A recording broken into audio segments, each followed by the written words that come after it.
Hello friends, उम्मीद करता हूँ कि आप सभी अच्छे होंगे। आज हम लोग देखेंगे बहादुर कहानी का संक्षिप्त देखेंगे। इससे पहले हम लेखक परिचय बता चुके हैं, जिसके लेखक कौन है, अमरकांत जी है। उनके जीवन के बारे में बता दिए हैं, उनको जाकर इसके पिछले वाले वीडियो में जाकर देख लीजिएगा। ठीक है, आज सिर्फ और सिर्फ बहादुर जो कहानी है उसका संक्षिप्त ब्यौरा है। एकदम शॉर्ट वीडियो में इसको आसानी से देख लेंगे, ताकि आपको बुक किताब पढ़ने की कोई आवश्यकता नहीं है। सबसे पहले देखेंगे जो ये बहादुर जो कहानी है, इसके लेखक कौन थे, तो अमरकांत जी थे। जो क्या ये अपने ही जीवन के बारे में इस कहानी में चर्चा किए हुए हैं। ठीक है, तो कहानीकार कौन है, अमरकांत। इनकी जो पत्नी रहती है, उन पत्नी का क्या नाम रहता है, निर्मला नाम रहता है। और इसका एक पुत्र रहता है जिसका नाम क्या रहता है, किशोर रहता है। क्या रहता है, किशोर रहता है। इसमें जो निर्मला जो रहती है, इनको जो क्या रहते हैं, अमरकांत की पत्नी, इनको नौकर का बहुत ज़्यादा शौक था। ठीक है, कि इनको नौकर रखने का बहुत ज़्यादा शौक था, क्योंकि इनके गांव वाले सभी कोई नौकर रखे थे, लेकिन केवल यही थे जिनके पास नौकर नहीं था। तो इनसे रिलेटेड पहला पॉइंट देखेंगे, एक एक पॉइंट को देखते जाएंगे। निर्मला को नौकर काफ़ी पसंद थे। निर्मला के सभी भाई रिश्तेदार अच्छे ओहदे पर यानी अच्छे नौकरी पर थे। सभी के पास नौकर थे। निर्मला के पास जितने भी रिश्तेदार थे, सभी भाई के पास या रिश्तेदार के पास, सभी के पास नौकर थे, क्योंकि वे लोग सभी अच्छे ओहदे पर यानी अच्छे नौकरी पर थे। निर्मला जब अपनी बहन की शादी में गई हुई थी, यानी जब अपने नैहर गई हुई थी अपने बहन के शादी में, तो अपनी दोनों भाभीियों को आराम की ज़िंदगी देखकर दंग रह गई। जब अपने बहन के शादी में अपने नैहर जाती है, तो ये क्या करती है, वहाँ देखती है अपनी दोनों भाभीियों की ज़िंदगी देखती है, तो ये देख कर क्या हो जाती है, दंग हो रह जाती है कि मेरी क्या मेरे भाई मेरे भाई की वजह से लोग काफ़ी अच्छे से ये लोग ज़िंदगी जी रहे, और एक मैं हूँ जो मेरे घर में एक नौकर भी नहीं है जिससे मैं आराम से ज़िंदगी जी सकूँ। ठीक है, अब औरत को तो देखकर औरत से जलन ही होता ही है। अगला पॉइंट देखकर, इनकी दोनों भाभियाँ रानी की तरह बैठकर चारपाई तोड़ती थी। देखकर ईर्ष्या से जल उठी। कौन उठी, निर्मला। क्योंकि इनकी दोनों भाभियाँ क्या थी, नौकर इनके घर में था, तो ये लोग क्या करते, दिन भर आराम से बैठा करते थे, जिसको देखकर किसको ईर्ष्या हुई, निर्मला को ईर्ष्या हो गई, जलन हो गई। अगला कह रहा है नौकर। तो क्या हुआ कि ईर्ष्या, जो निर्मला के एक भाई रहते हैं, वो क्या करते हैं कि एक नौकर को लाते हैं कि, और जो कहाँ से आया रहता है, वो नेपाल से आया रहता है, तो उसके भाई उसको लेकर आते हैं और कहते हैं, नौकर का नाम क्या रहता है, दिल बहादुर रहता है। क्या रहता है, दिल बहादुर रहता है, जो कहाँ का रहने वाला रहता है, नेपाल का रहने वाला रहता है, जिसका उम्र कितना रहता है, 12 से 13 वर्ष रहता है। शरीर गोरा और मुंह चपटा रहता है। नौकर का नाम क्या रहता है, दिल बहादुर। उसको प्यार से क्या बोलते थे, बहादुर। जो कहाँ का रहने वाला था, नेपाल का रहने वाला था। उम्र इसका कितना था, 12 से 13 वर्ष था। शरीर गोरा और मुंह चपटा था।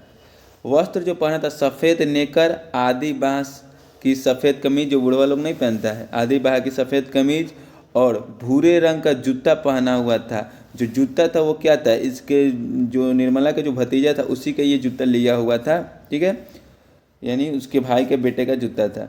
गले में एक रुमाल बांधा हुआ था। तो बहादुर कैसा ड्रेस पहना था, सफ़ेद नेकर पहना था, आधी बाह की सफ़ेद कमीज, और भूरे रंग का जूता। कहेगा किस रंग का जूता पहना हुआ था बहादुर, तो भूरे रंग का पहना था। और गले में क्या लेपटा हुआ था, तो एक रुमाल बांधा हुआ था।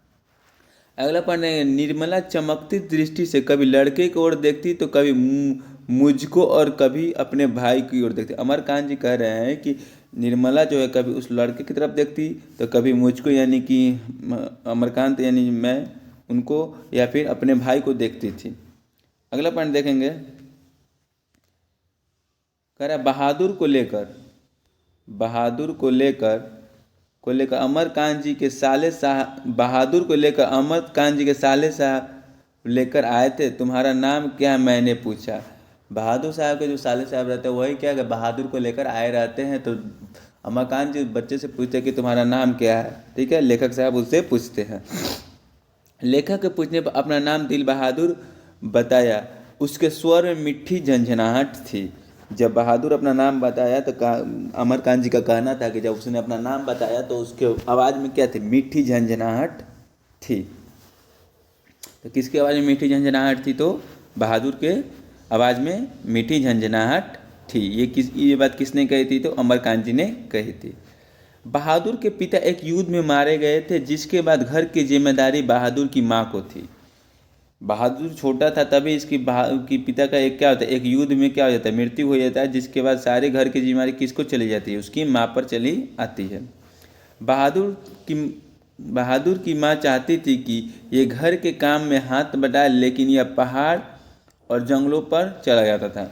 बहादुर की माँ क्या चाहती थी कि ये सिर्फ क्या करे, घर के कामों में हाथ बटाए, लेकिन तो छोटा बच्चा था, अब बच्चा को तो काम करने में मन लगता नहीं है, इसलिए वो क्या दिन भर भटकता था, कभी पहाड़ों पर जाकर खेलता था, कभी जंगलों में जाकर खेला करता था। अगला पॉइंट देखें, अगर बहादुर के पास एक भैंस थी। बहादुर के पास क्या थी, एक भैंस भी थी, जिसे उसकी माँ उसे काफ़ी प्यार करती थी, जिससे बहादुर चिढ़ता था। अब क्या था, बहादुर के पास एक भैंस थी और बहादुर की माँ उस भैंस को काफ़ी ज़्यादा प्यार करती थी, और जिसके कारण क्या होता, बहादुर उससे बहुत ज़्यादा चिढ़ा करता था। बहादुर ने भैंस को कहा किया कि एक दिन बहादुर उसको जंगल में ले गया चराने के लिए, और भैंस को काफ़ी बहुत जंगल में बहुत मार मारा उस भैंस को, और भैंस को जितना मार मारा कि वो भागते भागते कहाँ पहुँच गया, खेत में जब काम कर रही थी बहादुर की माँ, तो वहाँ जाकर पहुँच गया। अब भैंस की को इतना पिटाई किया हुआ था कि भैंस पूरा छटपटा रहा था। तब ये अब भैंस को देखकर उसकी माँ का क्या हुआ, माथा ठनक गया। क्या हुआ, माथा ठनक गया। वो गुस्से से पागल हो गई और काल्पनिक अनुमान से उसकी दुगुना पिटाई की। क्या हुआ कि जब भैंस उसके पास आई तो क्या किया बहादुर की माँ ने कि उसको अंदाज़ा लगाया कि अगर इसको 10 डंडा मारा हुआ तो हम उसको 20 डंडा मारेंगे, यानी काल्पनिक अंदाज लगाई थी, अगर इसको इतना मारा तो हम इसके डबल उसको बहादुर को मारेंगे। अब बहादुर को इतना मार मारी उसकी माँ कि वो बहादुर क्या, उसका दिल अपने माँ से फट गया और रात भर जंगल में रहा, सुबह घर पहुँचा। तो उसकी पिटाई इतना ज़्यादा उसकी माँ ने कर दी कि उसको तो बहादुर का कहना था कि मेरा दिल क्या माँ से फट गया, और रात भर जंगल में रहा, सुबह घर आया। वो सोच लो छोटा सा बच्चा क्या होगा, पूरे रात कहाँ रहा, जंगल में रहा। अगर ऐसे आप लोगों की पिटाई हो गया तो हो गया, आप लोग घर के बाहर के घर के आंगन में भी नहीं जाइएगा, ये जंगल में रह जाता है। अगला पॉइंट नहीं करा, बहादुर भागते वक्त हंडिया से 2 रुपये निकाला। कितना रुपया निकाला था, 2 रुपये निकाला था, और सीधा कितने मील दूर, 6 मील दूर स्टेशन जाकर गोरखपुर वाले बस में बैठ गया। ये क्या हुआ, सुबह होता है, घर पहुंचता है और हंडिया देखता है, हंडिया में से क्या निकालता है, 2 रुपये निकालता है, और अपने घर से 6 मील दूर कहाँ पहुंच जाता है, Gorakhpur station, sorry bus stand जाता है, और वहाँ गोरखपुर जाने वाली बस में बैठ जाता है। तो कितने मील दूर जाता है अपने घर, 6 मील दूर जाता है, कितने रुपये निकालता है, 2 रुपये निकालता है। कहाँ जाने वाली बस में बैठता है, गोरखपुर जाने वाली बस में बैठ जाता है। बहादुर के आने पर निर्मला ने पूरे गांव को जना दी कि मेरे घर में भी नौकर आ गया है। बहादुर के आ जाने पर निर्मला क्या करती है, पूरे गांव में प्रचार कर देती कि मेरे घर में भी नौकर आ गया, मेरे घर में भी नौकर आ गया। औरतों को तो यही काम रहता है, अगला करे जो भी चीज़ है उसको क्या करे, पूरे गांव में पूरा प्रचार करते रहना। मैं इसकी देखभाल अपने बेटे की तरह करूंगी, मोहल्ले के तुच्छ लोगों की तरह नहीं। प्रश्न कहेगा कि यह बात किसने कही थी, मैं इसकी देखभाल बेटे की तरह करूंगा, लोगों की तुच्छ लोगों की तरह नहीं। तो यह बात कौन कहता है, निर्मला कहती है, पूरे गांव वाले से कहती है। निर्मला ने उदारतापूर्वक लड़के के नाम से दिल शब्द उड़ा दिया। बहादुर हंसमुख और मेहनती था। क्या किया, क्वेश्चन कहेगा कि बहादुर के नाम से दिल शब्द किसने हटाया, तो निर्मला ने हटा दिया। और बहादुर क्या था, हंसमुख भी था और बहुत ज़्यादा मेहनती भी था। अगले पॉइंट देखेंगे, अगर बहादुर के आने पर घर का वातावरण ठीक था, जैसे तोता मैना या पिल्ला पालने पर होता है। जब बहादुर घर आ गया तो यानी इसके घर काम करने आ गया, तो क्या हुआ कि इनके घर का वातावरण क्या बहुत अच्छा हो गया, जैसे तोता मैना या पिल्ला पालने पर होता है, यानी चहल पहल इनके घर में होने लगी। गांव के बच्चे बहादुर से पूछते थे, तुम लोग छिपकली को क्या कहते हैं, क्योंकि ये नेपाली था, तो इसलिए गांव के बच्चे इससे पूछा करते, तुम लोग छिपकली को क्या कहते हो, तुमने शेर को देखा है। पहाड़ी गाने की फरमाइश, थोड़ा सुनाओ तो हमें, पहाड़ी गाना कैसे करता है, ये सब क्या करते हैं। उसके गांव के मतलब यहाँ पे काम करने आए थे, वहाँ के बच्चे से तो पूछते क्या तुमने छिपकली को देखा है, तुम लोग छिपकली को क्या कहते हैं, तुमने शेर को देखा है, थोड़ा पहाड़ी गाना सुनाओ तो हमको कैसा होता है। ये सभी बच्चे गांव के बच्चे उससे पूछा करते थे। निर्मला का कहना था कि 100-150 महीने खर्च भले खर्च हो, तकलीफ जरा भी नहीं मिलेगी। निर्मला को कहना था कि अगर इसको एक्स्ट्रा खर्चा देना पड़े, 100-150 देना पड़े, लेकिन दे देंगे, लेकिन बहादुर को किसी प्रकार की कोई भी तकलीफ नहीं होनी चाहिए, क्योंकि ये हमारे बेटे की तरह है। सुबह सुबह यह नीम के पेड़ से दातुन तोड़ लाता था। सुबह सुबह क्या होता था, बहादुर उठता था और नीम के पेड़ पर चढ़ जाता था और दातुन तोड़ लेता था। बंदर की जात की तरह पेड़ पर छलांग मारता था। अब ये नेपाली बच्चा था, ये क्या, तो पहाड़ों पर चढ़ना जानता था, तो ये पेड़ पर क्या बंदर की तरह छलांग मारकर चढ़ता था। अगला पॉइंट देखेंगे। अगला पॉइंट आपका कह रहा है, अगला पॉइंट कह रहा है कि बहादुर सफाई करता, पोछा लगाता, अंगीठी जलाता, अंगीठी मतलब क्या होता है, चूल्हा, चाय बनाता, पिलाता और दोपहर में कपड़े और बर्तन धोता था। ये कहीं इसका काम क्या था, सफाई करना था, पोछा लगाना था, अंगीठी जलाना था, चाय बनाना और पिलाना था, और दोपहर में क्या करता था, कपड़े एवं बर्तन धोता था। तो कहेगा कि क्वेश्चन कि बहादुर कपड़ा कब धोता था, दोपहर में, सुबह में, रात में, या इनमें से कोई नहीं था। कब धोता था, दोपहर में धोता था। इसका काम यही था, बहादुर सफाई करता था, पोछा लगाता था, अंगीठी चूल्हा जलाता था, चाय बनाता था और पिलाता भी था। ठीक है, अगला पॉइंट देखेंगे। अगला पॉइंट आपका कह रहा है, निर्मला के बीमार पड़ जाने पर बहादुर दवा देने के लिए भालू की तरह दौड़ता और दवा डिब्बा सामने रख देता था। जब निर्मला एक दिन रोज बीमार हो गई थी तो क्या कहता, जो बहादुर था वो उसकी दवा को खोजता किस प्रकार तक, एकदम भालू की तरह इधर उधर दौड़ता था और उसके जो भी दवा था उसके पास सामने लाकर रख देता था। ठीक है, तो किस जानवर की तरह ये दवा चुनता था, तो भालू की तरह। बहादुर ऐसे कोई बात का हंसता और जैसे फूल की पखड़ियाँ बिखर गई। बहादुर क्या कहता, कोई बात कहता और क्या कहता, कह कर इतना हंसता है ऐसे लगता था जैसे कोई फूल की पखड़ियाँ क्या हो गई, बिखर गई। पखड़ियाँ समझते हैं ना आप लोग, हाँ। अगला पॉइंट है, निर्मला ने बहादुर से पूछी कि तुम्हें माँ की याद नहीं आती है। जवाब देता है नहीं। बहादुर क्या जवाब देता है, नहीं है। वो कहता है नहीं, मुझे माँ की याद नहीं आती है। और जब बहादुर भागा था अपने घर से तो क्या था, वो अपने साथ कुछ सामान लाया था, जिसमें क्या था, एक चादर भी लेकर आया हुआ था। क्या लेकर आया था, चादर भी लेकर आया हुआ था। अगला पढ़ने कर, बहादुर अपना बिस्तर कहाँ लगाता था, बरामदे में लगाता था। कहाँ लगाता था, बरामदे में लगाता था। और एक टूटी बसखट लगाता बिस्तर पर बैठकर नेपाली टोपी निकाल कर पहना करता था। जब वो रात को सोने चलता था तो क्या करता, वो अपना बिस्तर कहाँ लगाता, बरामदे में ही लगाता था और वहाँ पे बैठ जाता था। सोने से पहले क्या बैठता था और अपना टोपी का नेपाली टोपी निकाल कर पहनता था। और वो अपने साथ कुछ सामान छोटे छोटे लाया था खेलने के लिए, जैसे कुछ गोलियाँ लाया था, पुराने ताश लाया था, ब्लेड लाया था, पत्थर, कागज कि नहीं, ये सभी क्या था, अपने साथ खेलने के लिए लाया हुआ था। जब भी सोने जाता था तो उसको निकाल कर खेल लेता और फिर उसको एक थैला में सजाड़ कर रख देता था। अगला पॉइंट नहीं करा, सोते वक्त वह गाया करता था, ऐसा लगता था बिछड़े हुए साथी को बुला रहा है। जब ये सोने जाता था तो उससे पहले ये सब खेलता था और सोने से पहले क्या करता था, ये कुछ गाना गाया करता था। तो अमरकांत जी का कहना था, ये ऐसे गाया करता था जैसे मानो कि किसी बिछड़े हुए दोस्त को बुला रहा है। अगला पॉइंट, किशोर के लिए बहादुर निम्न काम करता था। किशोर क्या था, ये अमरकांत जी का पुत्र था, उसके लिए भी अलग अलग बहुत सारे उसकी फरमाइश थी। उसका भी काम कौन करता था, बहादुर करता था। तो उसकी कुछ फरमाइशें देखेंगे हम लोग। किसकी फरमाइश है, किशोर की। किशोर का कहना था कि मेरा जूता पॉलिश साफ कर देना, मेरी कपड़ों की धुलाई कर देना, साइकिल की सफाई कर देना, ठीक है, कपड़ों की धुलाई एवं इस्त्री भी तुमको करना है, और सोने से पहले मेरी शरीर की क्या करना, मालिश करना। ये सभी काम कौन उसको दिया था, किशोर ने दिया था। किसको, बहादुर को कहा था कि किशोर ने बहादुर को कहा था तुम मेरे जूते को पॉलिश करना, कपड़े की धुलाई कर देना, साइकिल की सफाई कर देना और कपड़े को इस्त्री भी कर देना, और सोने से पहले मेरे शरीर का मालिश करना। ये सभी किसके द्वारा कहा गया था, किशोर के द्वारा कहा गया था। अगला पॉइंट देखकर, गलती होने पर किशोर उस पर गर्जन तर्जन होता था। अब छोटा बच्चा है, जाहिर सी बात है, बच्चे से तो गलती होगी ही, तो उससे कोई भी छोटा गलती हो जाता था उसको लेकर क्या करता, किशोर उसको बहुत ज़्यादा ताना मारता था और गालियाँ भी देता था एवं उसे पीटा भी करता था। गालियाँ पीटता, पीटने के बाद वो कोने में खड़ा हो जाता था। अब छोटा बच्चा, उसको कितना पीट दोगे तो क्या करेगा भाई, चुपचाप से कहीं जाके कोने में खड़ा हो जाता था। ठीक है, अगर 12 से 13 वर्ष का तो बच्चा ही था। अगला कर, एक रोज किशोर बहादुर को डंडे दौड़ा कर पीट रहा था। अमरकांत जी जब ऑफिस दफ्तर से आए तो वो देख रहे थे कि किशोर जो है वो बहादुर को डंडे से दौड़ा कर पीट रहा था।